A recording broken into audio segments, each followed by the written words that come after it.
The next question really relates to the general issue of calculation of zakat. Could you explain to the viewers in a nutshell how that is done?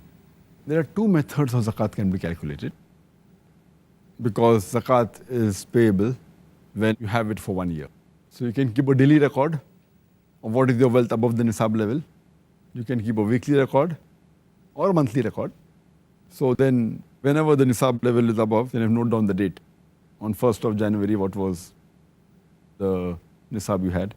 2nd of January, what you have. So what you had in the 1st of January, say 1st of January 2007. So 1st of January 2008, it will be liable for zakat. Then what you had on 2nd of January, calculated, then 3rd of January, or on weekly basis, or on monthly basis. But to keep a record of all this is very difficult.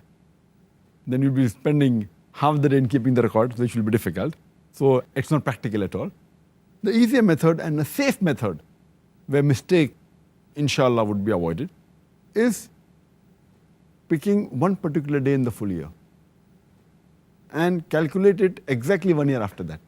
Most of the people prefer Ramadan because it is the month of charity and you get more blessings and more rewards.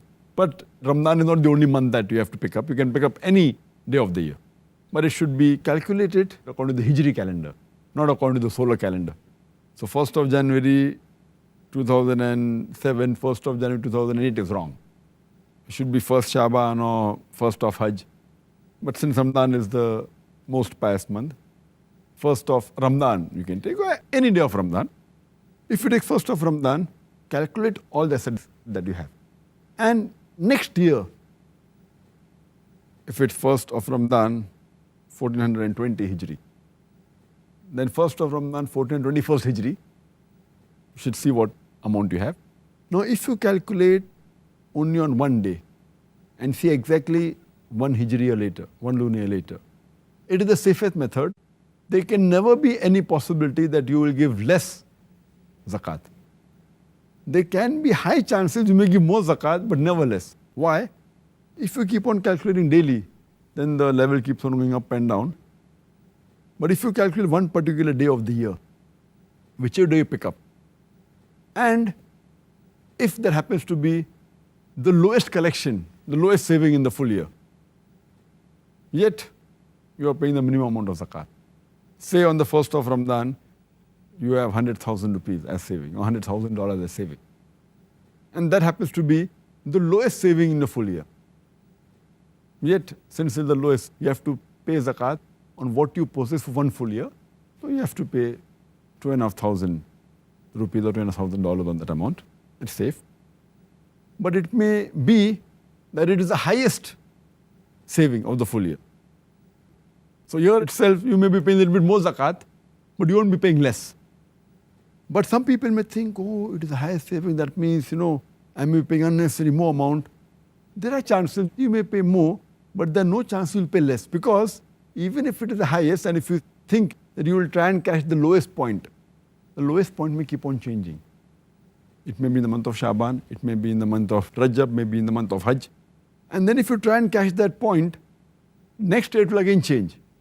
So if you try and catch that point, there are high chances you will pay less zakat.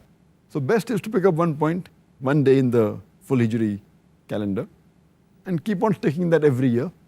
And you'll be less assured that you will never pay less zakat, you may pay more.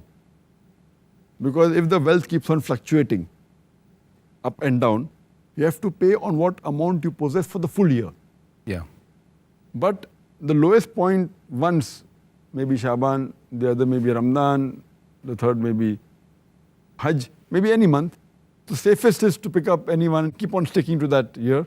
And inshallah, you'll never pay less. You may pay more. Sometimes 10% more, 20% more, 30% more. It will never be less, inshallah. So this is the safest method and it's the best method.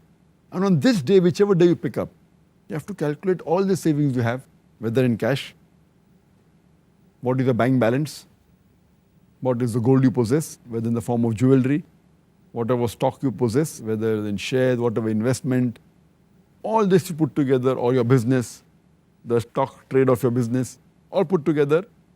If you're due to receive some amount from someone, even that has to be calculated because he has given a bit late, but yet it's your property.